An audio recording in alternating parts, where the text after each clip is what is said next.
What's up, everybody? This is All Things Beer 510, and today we are with Ghost Town Brewing from the town, Oakland, California, with some of the best brewers in the state of California. Get to know about it. Let's go.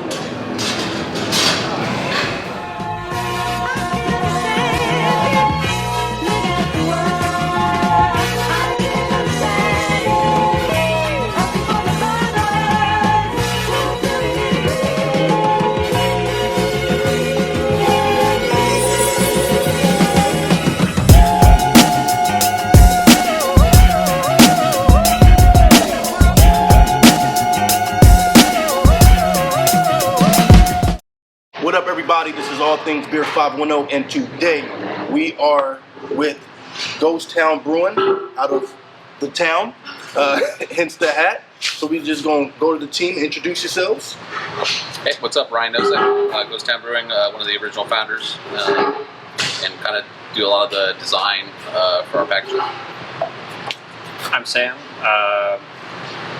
Also one of the partners, and I do kind of all sorts of stuff. Some production, scheduling, management, some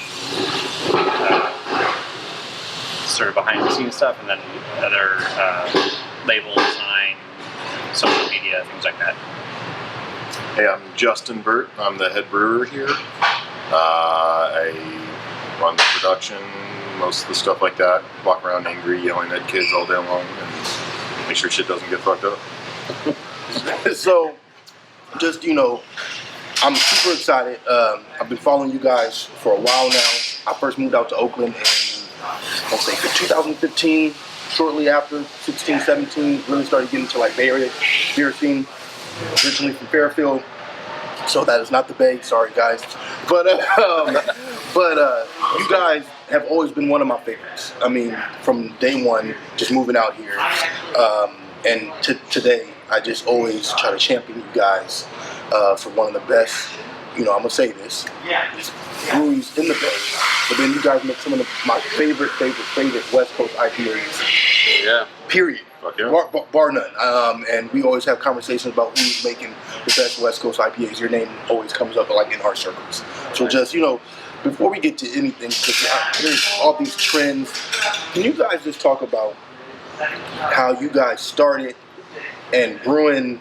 You guys are known for kind of like great West Coast IPAs, and clean pilsners and lagers. That's like what you guys are known for.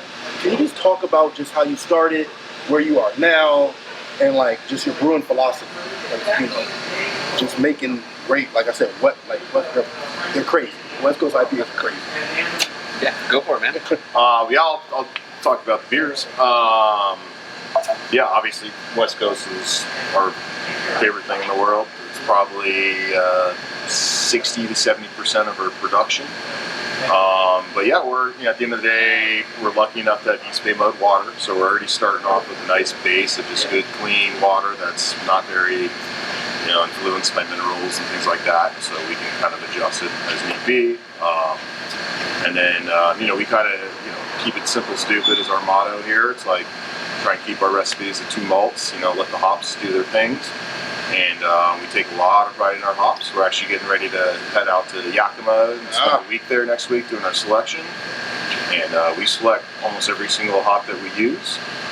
And, we've been doing this for a few years, and every year you get better and better at it. You get to meet more farmers, and you get to just know more people in the industry. And, it's having a good hop is what it takes to make a good IPA. Plus, there's obviously techniques and yeast management and all that other stuff that comes along with it. But you can't make a killer West Coast IPA if you don't have really good hops. And just, about hops, you guys have some of the most, I don't want to call them experimental, but there's a lot of hops I've seen in your beers. I've never heard of that before. And then it's then maybe 3 months later, everybody else has that hop. Can you just talk about just that, just the, getting these crazy hops, maybe trying new things, trying new hops that maybe people aren't using? Everybody knows the Nelsons and the Citra and the Galaxy, but you guys have different stuff too.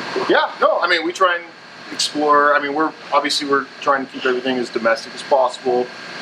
We're definitely into Australian hops and New Zealand hops as well, you know, and then we're talking West Coast here, not like the other styles. But I mean, ultimately, we'll try. You know, we'll get a couple boxes of new hop from New Zealand or new hop from Australia or some experimental hop from the United States, and we'll just give them shots and see if we like one. Or a lot of times too, you know, there's other breweries we're friends with. You know, there's a big, small community internally where we all just share notes and talk about the hops we've all been able to use. So then we get excited, or we'll share a box and so on. So, but yeah, you know, it's just kind of just reading about it, talking to people, getting the flavor profiles, and then you can smell it and all that, but you don't really know what it's going to be like until it's in the final product. And then from there, we're like, okay, yeah, this hop is fucking awesome. Let's get more. Or, you know what? It was okay. Let's try it again this other way. We try it again. Not up to like what we want it to be, you know. So, like for instance, next year there's a new hop coming out from Yakima. It's called Experimental 586, and I've had a few beers with that hop in it. We actually, the collab that you're drinking right there, that we just brewed with Rip in Huntington Beach, has it, and it's incredible. I mean, it's like an American version. It smells like they took Galaxy and Mosaic and made it into one hop, which is kind of what we're all trying to get. You know, trying to get that old Galaxy and, you know, get the and stuff. But yeah, you know, we kind of just play the ADD game when it comes to IPAs and stuff like that until we find things that we're really, really sold on. But even like Mosaic, Strata, all that, we have a couple different lots that we'll be using. So even though we have Mosaic, we'll have it from 2 different farms that we'll continue to use. And like, oh, we like this one better as a dry hop, this one better as a kettle. Same thing with Strata. We have 3 different lots of Strata. This one goes better with the hazy well. This one is just more bright and kind of goes with our West Coast. So, you know, it's just like cooking, right? You know, you kind of just get in tune with your ingredients and keep trying out new stuff. And, you know, we're fortunate too because we've been on the smaller scale for a while on the 15-barrel brew house, so it allowed us to do small batches with these and then just kind of sell them through our tap room. A couple of accounts we get them, but yeah, it allows us to keep experimenting. And that's great. And if you guys don't mind just talking about we're talking West Coast IPAs and how you guys started, and maybe for a few years, I think it's dying off now, hazies and everything was trendy, right? With the hazy IPAs, and I almost feel it's getting back to classic styles. When you guys first came out, it wasn't, West Coast wasn't the most popular, right? This is not like 2008, 9, 10, but you guys came out doing what you guys wanted to do, and still today are doing what you guys want to do. Can you just talk about the philosophy and brewing what you want to make? Yeah, I mean, when we were, so we were all home brewers, you know, brewing in my garage. You know, we loved West Coast. We wanted to recreate Pliny. We wanted to, you know, get those great West Coast. So we spent all of our time kind of doing that early on, you know, trying to make a beer clear. You know, and it was really hard. It's still pretty hard to do, you know, properly, especially at the homebrew scale. But I mean, we just fell in love with them back then. I mean, obviously we liked a lot of those classic styles too. But you know, as we're still West Coast crazy. But I think as we've been brewing over the years, we've just really come to like more classic styles too, or gone back to it, I should say. More lagers, more pilsners, Helles. You know, we're not super crazy about the hazies necessarily, like personally, some of us, but you know, it's a style. I think it does deserve to exist and be its own thing. It definitely has a you know, a chemical difference from like that, you know, West Coast IPA. But I mean, we just fell in love with West Coast really early on, and I mean, places like Russian River, we're making some of the best West Coast we've ever had. So yeah, I mean, it's part of our DNA at this point. And every time we can fit a beer into the schedule, we usually pick West Coast. Yeah, and I mean, and like I find myself, you know, I was with the trend too, and it's nothing bad about hazies, but I you know, it's not what a lot of people first started drinking. You know, that's my age, and I really appreciate you guys, like from how I knew you guys, or still what you guys are doing. It's like, and yeah, the hazies that you do put out, they're fucking fire. Then you put out a couple pastries, stouts, throw out some good stuff. They're fire. Like, you know, you guys aren't just chasing the wave. You guys, it seems like you guys do what you guys want to do. And there's some breweries, not shitting on no breweries, I'm not calling nobody out, but there's some breweries, just business, that they brew kind of what maybe the trends are, or maybe what the business, you know, the people are telling them.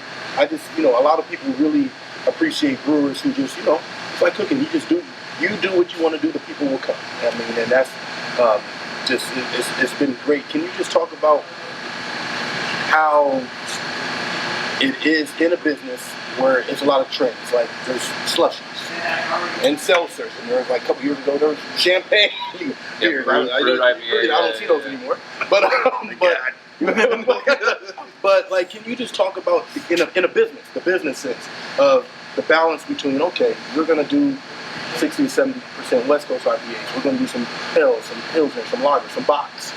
But then, okay, we'll throw a couple Hazies, coconut pastry. Can you guys talk about your mindset in the business, like deciding like when will you, kind of brew for the beer nerds and the geeks, and then also doing what you do also? I mean, I think just to start it off, I would say like the first thing that we always try and do is brew beer that we want to drink, right? And maybe earlier on, when Hazy started to take hold, that wasn't something that we thought we wanted to drink. But I think over time we found ones that we really liked, and then we were like, okay, like this is something we could make. Same goes for imperial stouts or pilsners or whatever. Like it's kind of our first rules. Like we want to make stuff that we want to drink. So as far as running a business, like I get it. If your customers are asking for something specific, it totally makes sense to make that thing. And I think being stubborn about it is kind of where you could go wrong. I mean, it doesn't make sense to be stubborn about it. It makes sense to be like, okay, this is like, we see what's going on. Like these are getting popular. Can we make one that we like? Is kind of the question we ask ourselves, right? And if the answer is yes, you'll see it on our menu. We'll try it out. But we're not afraid to brew anything. We love making weird stuff, new stuff. But at the same time, that first rule has to always be met. Do we want to drink it? And if the answer is no, I mean, without being oddly specific, like milk sugar in my IPA, like it's not something that we get super down on. A lot of people. Yeah, no, but hey, a lot of people really like that, and they like fruit in there too, and like that's cool, whatever. And there's plenty of breweries that can make really good versions of that. We just can't make one I think that we would like to drink. Yeah. And so that's kind of, I think, our overarching philosophy. Obviously, we're about hops. Feel free to jump in too if there's something in there that I'm missing. I think we've been sort of stubborn too with the West Coast thing a little bit. And, it's been okay. It's sort of someone like Altamont's also been super like hard on it. And I think like. But it's awesome, but I mean, there's still people who like it, and I think it's fair to, totally own that. Like West Coast is not necessarily a super accessible beer for someone who's just getting started. The bitterness, and like it can be kind of off-putting, and like I don't know. I think of it in comparison. Like we're all metalheads, we love metal, and like that's not a genre of music that's like necessarily super inviting. Once you kind of get acclimatized to it and like a palate for it, you're like, oh, okay, I see what's going on here. Like, I like this, and you're like, maybe it just tastes all bitter to someone who's like, this all just tastes bad to me. But then you start being able to differentiate, like, oh no, I like this has something really awesome going on. And same thing like with the music. It's like, oh, this just sounds like noise. This is all just cacophony, and you start to pick things out, and you're like, oh, I see it now. You know what? You just led me into like one of my questions, so I'm just getting to it. Your fucking can artwork is like the dopest. And I'm not even a metal person. Like, can you guys talk about your influence as a brewery? Like, first, before you get to the artwork, where did Ghost Town come from? And then the second question is like the artwork. The artwork, like I can tell your guys are metalheads without even talking to you guys. And I'm not even a metal fan. And every can, I look forward to like seeing the artwork. I don't know who does the design. They're fucking sick. Man, can you guys talk about just like Ghost Town, the brewery, where the name came from, and then just the influence on metal that has on the brewery? I came in here, metal was blasted. It was dope though. I mean, I'm not a metal fan, but I was like, man, this is dope. Like, can you guys talk about that? Yeah, I mean, so me and the other owners here, we're all actually in a metal band together. Oh shit, that's cool. So we've always been playing music, for a lot of our lives, and we, punk, metal, a little bit of the harder stuff we've always been kind of into. And then we were homebrewing, like I said, in my garage. I live in the Ghost Town neighborhood of Oakland, so that's why it's called Ghost Town. It's literally, that's what I thought, but that's where I still live today, with that same garage. Although we don't do much brewing in there anymore, or playing for that matter. But yeah, the reason I've heard a lot of rumors as to why it's called Ghost Town. The one I always liked the best was that it was bookended at one point by 2 coffin manufacturers. So that's why you see the coffin on our logo. Okay. Because that was the story. There's all sorts of. You ask a different person, you hear a different story every time. Some guy told me he made it up in '93 or something. I was like, all right, whatever. So that's why it's called Ghost Town. That's why we have a little coffin on there. But yeah, it just kind of also plays into our taste in music. I mean, obviously, like we all love metal. All the owners do, and it's that the music, the visuals, like everything about it we like. So it was an easy transfer for us just to put them on cans and make it look, I don't want to say scary, but just make it pop out, make it look interesting. Yeah. I mean, not everything's skulls and black and scary. Some things are like our Forbidden label today is like very floral looking, rainbowy. It's got like Eve from the Bible on it. Some of your stuff reminds me of like walking into a church. Yeah. Like it just it's like it's just beautiful and it's detailed. It's like you guys really are committed to like seeing that can. It's like, you know what, I don't know what this is, but I'm gonna try it out because it looks cool. Reach a lot of people with the visual. Yep. It's dope. I mean, I can tell the metal influence, but I'm like, are these guys like, did they go to Italy in Sistine Chapel? Like, some stuff is just like really like you have the Gothic stuff and you have the church stuff. It's really cool what you guys do for artwork. Yeah, well, we I went to school for graphic design. Sam went to RISD for his fine art, so we have a little bit of background in art too. We usually work together on the labels, finding old stuff, old engravings from the 1800s that we find interesting. I will note that it is all royalty free, which does help a lot. We don't have to pay for it. But we've been working with a lot of artists recently too, like some people that we found on Instagram or other social media networks will reach out to them and ask them to commission a piece for us. So you've seen that with like our Monkey's Paw. We have a really cool one coming up for Sledge Judy, which will be awesome. But yeah, we like to reach out to other artists and then incorporate their designs or art onto our cans too. To pay it forward, let people do some other stuff and get them on cans, which is kind of fun. Some of it's just sort of out of necessity. Like there's the model sort of changed instead of like a flagship beer kind of thing, where a brewery makes a few types. Like, I mean, we're changing it up every month. Like 40% of the schedule is new beer. So we're coming up with new labels and names and kind of ideas and themes for them. So being able to do sort of quick turnarounds too, and being able to pull from all this old copyright-free imagery allows us to do it quickly. I mean, it really shows like the creativity that you guys have, and like I said, detail and like nobody knew who'd have thought like you guys are like come from an art background, right? And it's like but it does play a part. Like even in the whole layout of the facility, it's like it's not. I can tell that there's time and comfort and there's a passion, and people appreciate that. Not only from the beer but also from other things. Can you guys talk about because we are in a pandemic, we're all vaccinated guys, so I know some of you may see us, don't report me when you see this video. Can you guys talk about the pandemic, how it was when it first hit for you guys? How I know there's GSO, people were shipping beer, all this crazy stuff, shutdowns, how that affected you before, and then like where are you guys today? When people are enjoying themselves, they're drinking, there's food here, there's music, very different than April of last year, May of last year. Can you guys talk about before, like right when the pandemic started, and kind of where you guys are at today? Yeah, I mean, when the pandemic first hit, I think we were just as confused as everybody else. Like we didn't know what was going to happen. I think we actually shut down for a couple days. And then we were just trying to navigate the regulations and rules just like everybody else. We can do beer to go. Okay, it's curbside pickup. Trying to get systems in place like ordering sites and making sure our back-end systems work with those. So it was a lot of that kind of scrambling to try and continue to get beer out in whatever capacity we could. Obviously, we switched our production from like don't know, all the cans during that time. We were fortunate enough to have our own canning line and all that stuff back there, so it wasn't too hard for us to do that, which is cool. And yeah, we just cranked cans out of the tap room.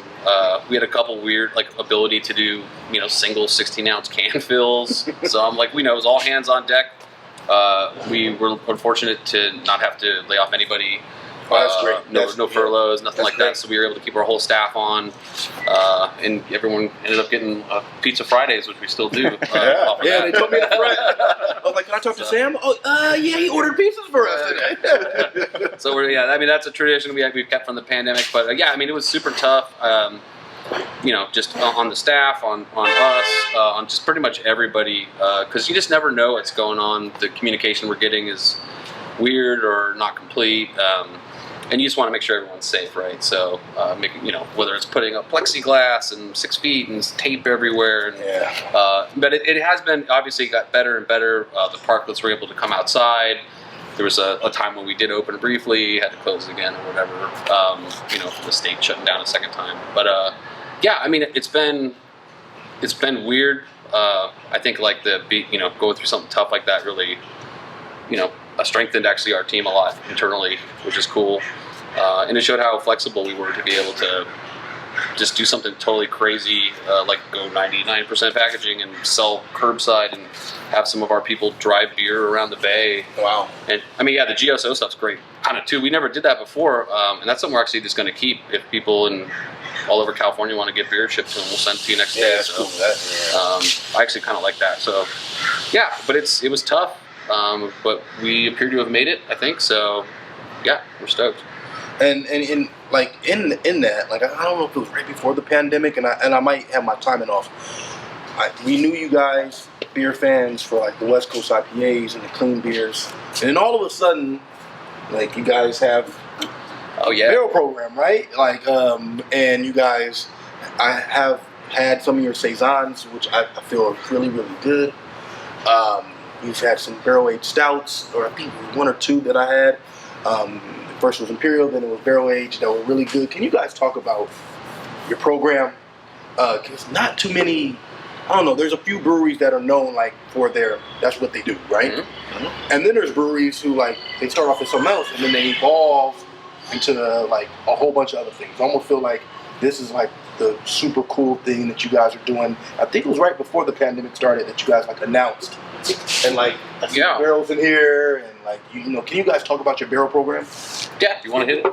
Sure, yeah. Well, we were doing a lot of kettle sours originally. So this is everything you see behind us is all sour beer or funky beer, so red and bacteria. Mm-hmm. We do have a clean barrel program, which is on the other side of that wall, but it's smaller. That's kind of just more we do small releases here and there. We've probably got about 50 spirit barrels in there. But it was kind of Ryan and I were talking, and we were just kind of getting fed up with kettle sours, and they were just a little too gimmicky. And again, we were tired of drinking them, So we're like, let's get into the real sour game. Let's make this happen. And fortunately, we hired Steve Hood, who he's not here at the moment, but these are his babies, and he's been passionate about making sour and funky beer for a long time, and he runs all of the barrel program now. So he does the clean wood and the dirty funky wood. But it was kind of just we wanted to take that to the next level and have that offering and have it be as real as possible. So real fruit, real bacteria, real just everything, And then, brought on Steve.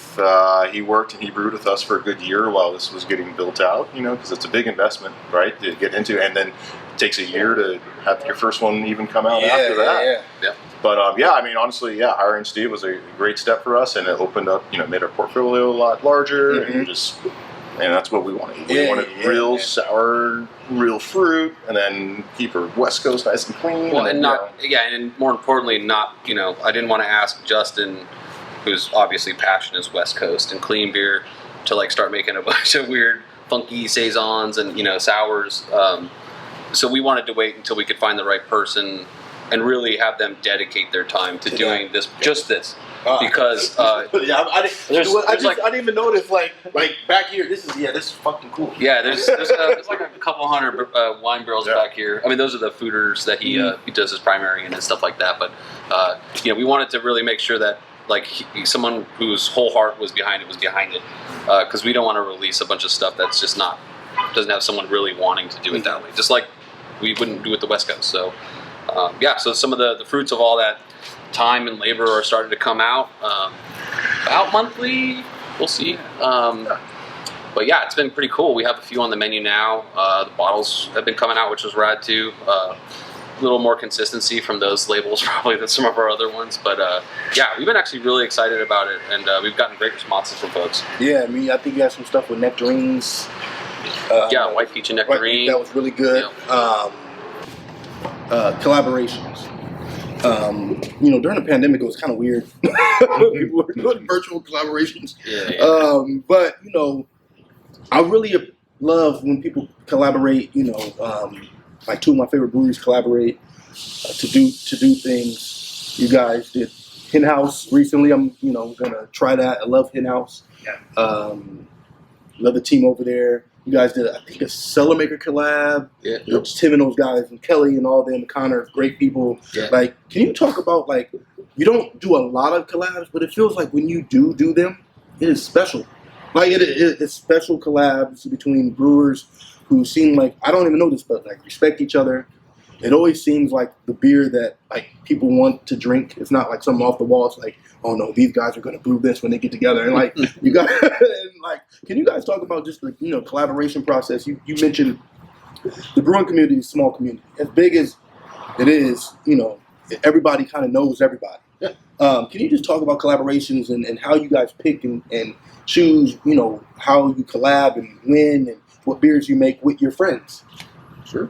Yeah. I mean, a lot of it comes down to have been me or one of these guys or somebody else, we've been excited about another brewery and developed this friendship. So we start talking to them about it, or we've just had a friendship because some of us go way, back and things like that. Mm-hmm. But yeah, ideally or they turn into friendships too, which is kind of cool about it because, it's just been like, hey, I've been really loving your beers. And the guy's like, well, I love your beers. You're like, well, let's get together, share some secrets, and then make something that both of us don't normally put out, or we have these new products every year. There's all these new fun things coming out that I can't really fit this into my production schedule, but if we do this collab, we can experiment with this new technique or this new product and things like that. So a lot of it's just, they're fun. And that's what they're supposed to be, really. They're supposed to be fun or thinking outside the box. We're literally just making a beer that you both know is going to be badass and you just want to drink. And the majority of the collabs we do are West Coast IPAs, because that's what we like to do, and most people that hit us up for a collab are always like, well, let's do it West Coast. Mm-hmm. And we're pretty much will never say no. Or like a lot of times what's been fun, we've done collabs with like Bear Bottle or Del Cielo, and we'll brew the West Coast version here and then go to their spot and brew the hazy. And I've seen that. That the Bear Bottle. Yeah, you guys did that. That was cool. That was really cool. And they make great hazes, I mean, that's their thing.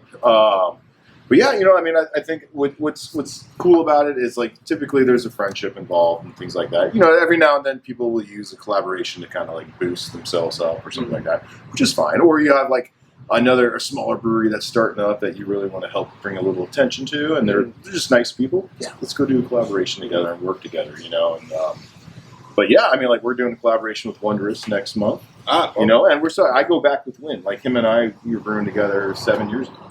So we have a relationship and we know each other outside of the beer world. Mm-hmm. So it's just kind of like a friendship relationship. That's what I appreciate. It reminds me of music. I don't know if it's like this in metal, but I know like in hip hop, like, sometimes, like you said, there are collaborations that kind of seem like they're for business. But then the best collaborations are always out of friendship and organic and get people hyped when they see like, people will be hyped when they see Ghost Town and Wondrous, like I'm already excited. And is that a Ghost Town cup? Is that a Ghost Town beer or a Wondrous? We're gonna brew that one at Wondrous. Okay. And then once we are completely cranking on our new brew house, that's we're just finishing up some small things on it. We'll have him back out here, plus some other breweries that we've been trying to get out here too. So yeah, it's cool. It does remind me of music, and maybe I don't like metal. not even metal, just rock, hip hop, music. It's all about just being creative, expressing yourself, and have maybe metal bands wouldn't collaborate, but they're like friends and they drink together and they do all types of other things together. And like you guys, like I said, when I see a collaboration, I'm like, no, that meant something. Yeah. Somebody knows somebody. Yeah. It's not just a brewery and this brewery just never met each other, never talked when they just did it, and that happens. But like I said, you guys, it seems like you guys really do them like it's not just for business. It's like no, let's kick it together. We're just coming by to kick it, and we just started brewing, like almost like music, where it's like, I came by your house and I'm just gonna go do a song. It's totally about that. I mean, it's mostly about meeting people, meeting bigger teams that work with those people, just saying what's up, hanging out for the day. It's really about making friends within our industry and people you respect, and get to hang out with them. I think that's kind of the core behind doing the collabs. And then, if people are fans of the breweries too, like that's great, But when we started off, it's not like, oh man, we're gonna blow people's minds with this collab. I think it's more like, hey, let's hang out and drink some beers and eat some pizza or whatever, and see what kind of comes out of the day. But we love doing them.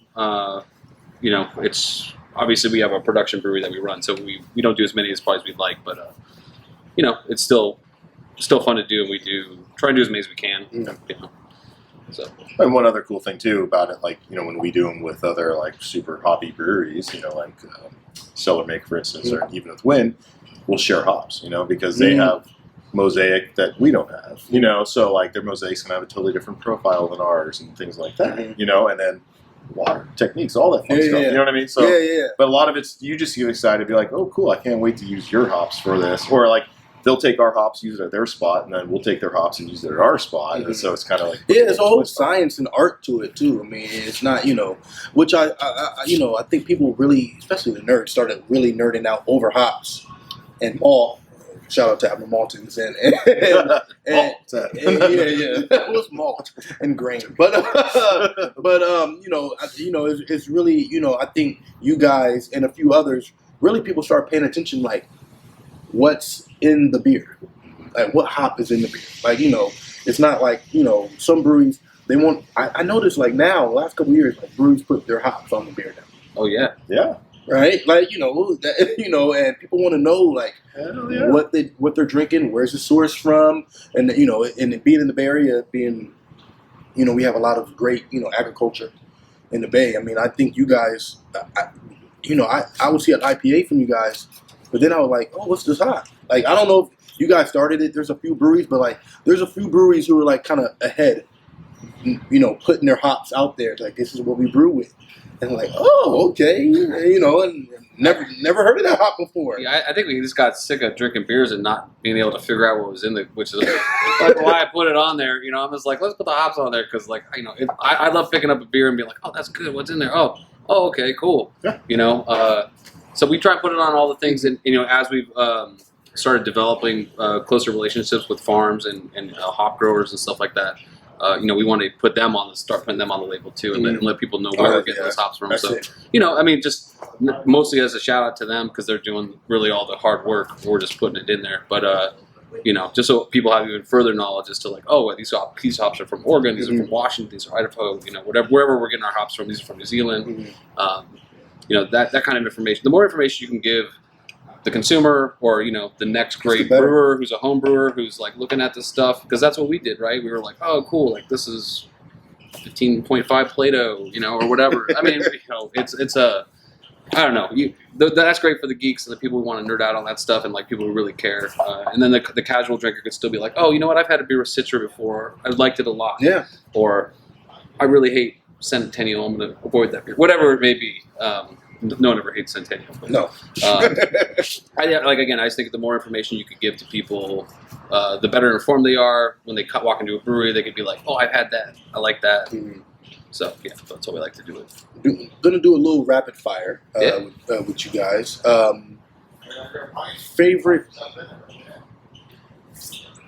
Favorite beer? What's the most favorite beer that you've ever had in your life? Anybody can. I can tell you what my favorite beer. It's gonna be a little fucked up, but last year we released Scissor Hash, which was our wet hop strata. Mm-hmm. Like that's like all I want in my whole life, like forever. Mm-hmm. It was so good. I mean, we do have our wet hop mosaic, which is so delicious too, coming out in a couple weeks here. Mm-hmm.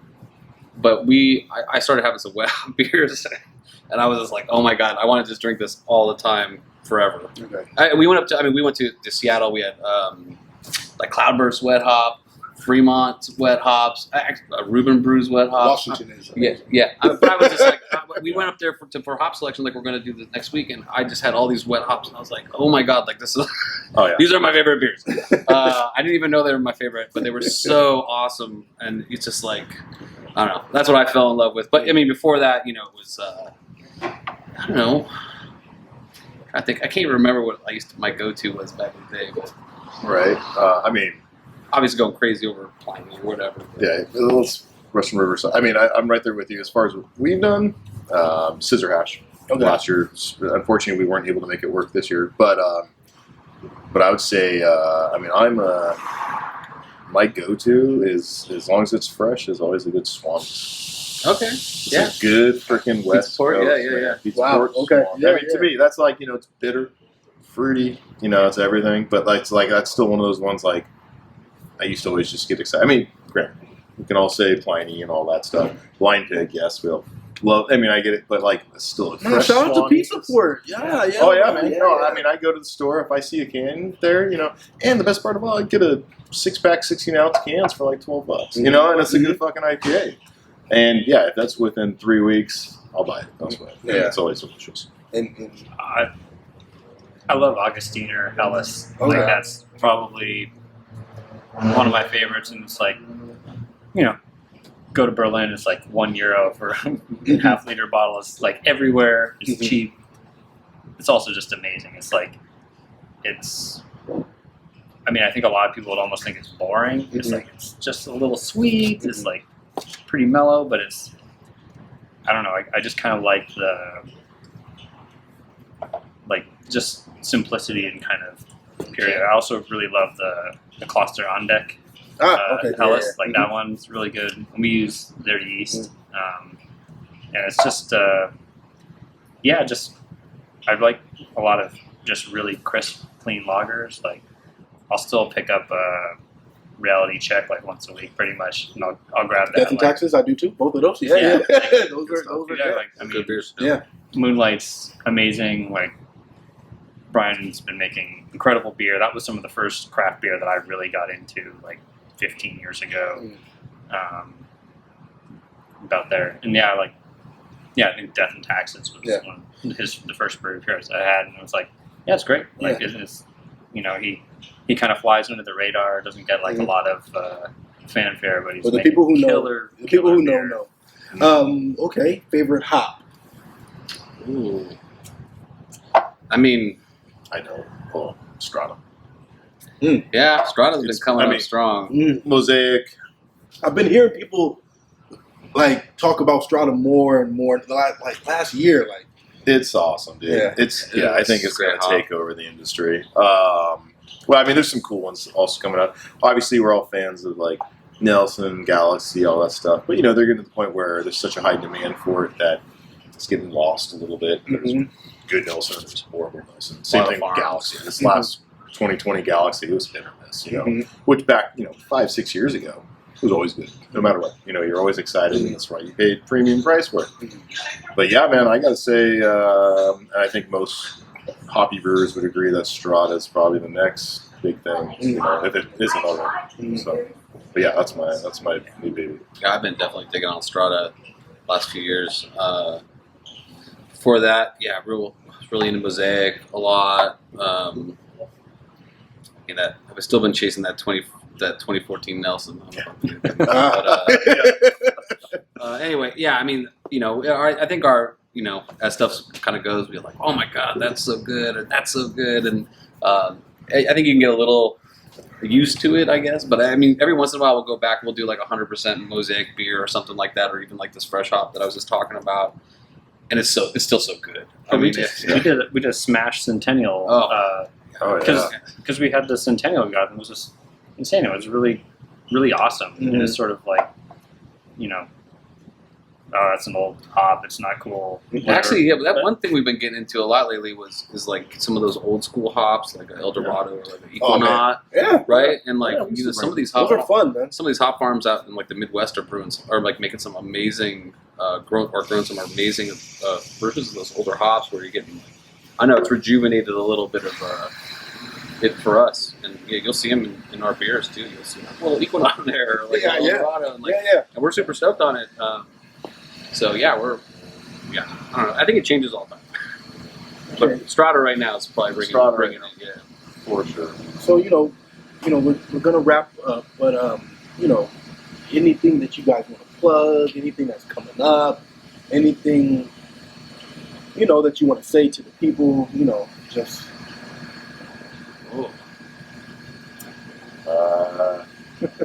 Keep it clear. No milk sugar and no fruit in my fucking IPA, please.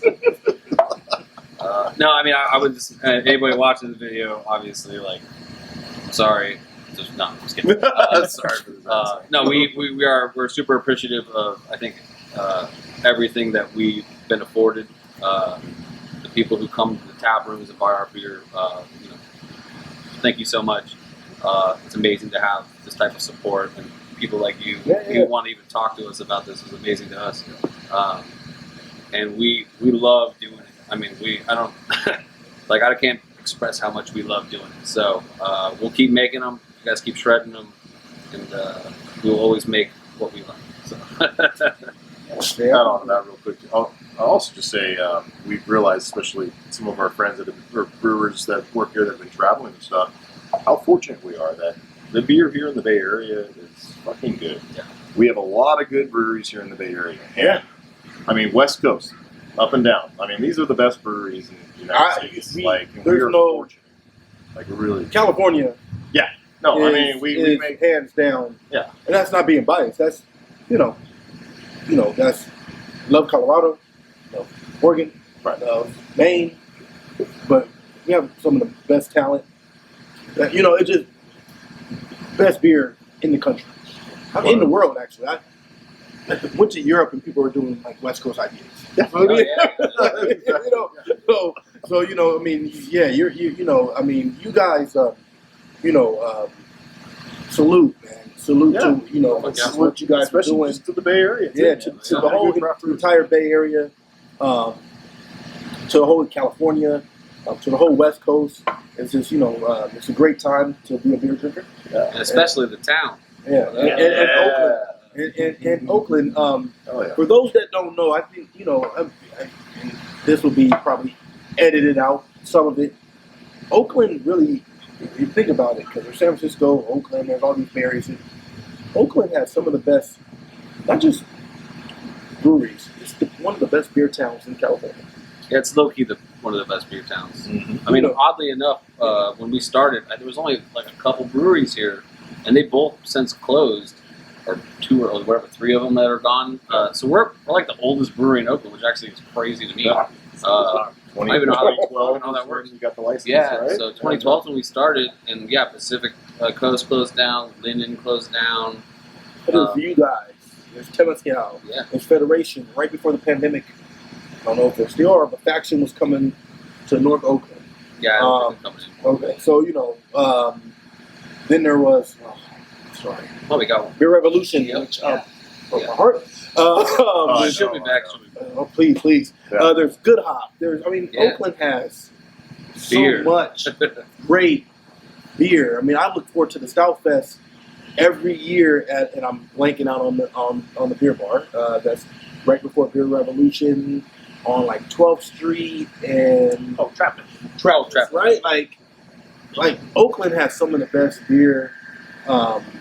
And if you want to talk about the East Bay, you go Berkeley, Oakland, Alameda. Yeah. It's a great time, guys. So Great please, time. Alameda County. come Yeah. come to Alameda And County. Contra Costa. They got some good ones. Yeah, this is good. Come to Altamont, and there's some beer bars in Dublin, and come to Ghost Town. Oh, wait, hold on, and I'll probably put this in the front of the video.